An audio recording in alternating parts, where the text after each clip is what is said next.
This is the question I've always wanted to ask you. What makes you mad? Oh. Like, what makes Pinball Clemons mad? Look at that smile. Well, what makes that smile come off your face? Easy answer, actually. It is injustice. Okay. When I grew up to a single parent in Florida, and my mom was 18 when she had me, and she grew up, well, she went to an all-segregated high school. So if you can imagine, if she had me at 18 years old and she went to an all-segregated high school, I didn't go to a segregated school, but there were a lot of racial tensions. I remember in grade 6 writing a poem that said, "Stand up, boy, you don't sit there. You know you stand up, not sit in a chair. Hey, Blackie, I got some water. Do you want some? Oh, I forgot. They don't drink water where you come from. Downrated, segregated, discriminated by others, we're hated because of our skin, not what's within." Now, I didn't write that poem because I don't remember, I should say, because I have a good memory. I remember it because it hurt. And in saying that, I wouldn't trade my upbringing with anybody. And so I don't want you to get this idea of hardship and some sort of remorse, or I don't have that at all. My mom was amazing.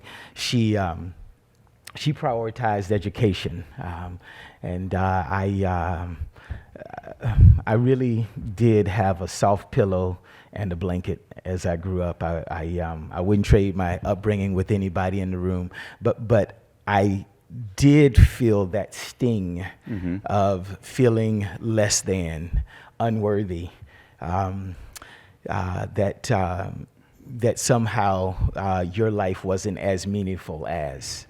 And so that part of it doesn't strain me so much as it provides empathy. Right. And so I'm not saying that my life was so tough, or I just don't believe that. I don't subscribe to that.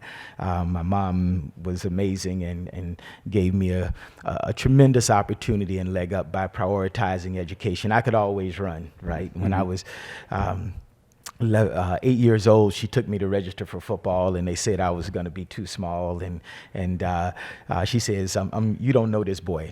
Just give him his equipment and let him play. I don't care if he just runs up and down the sideline. You got too much nervous energy. We need to do something with this, right?" And by the time I was 11 years old, I had my jersey retired in a local restaurant, so I could always run. But she prioritized education. Not only that, I had a wonderful father figure.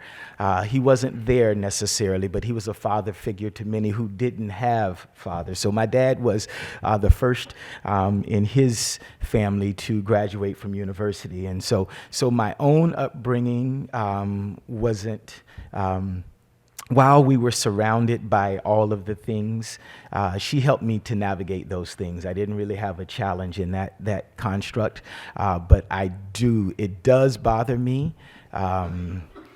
Injustice, and again, I think injustice is something that we look at in our own eyes.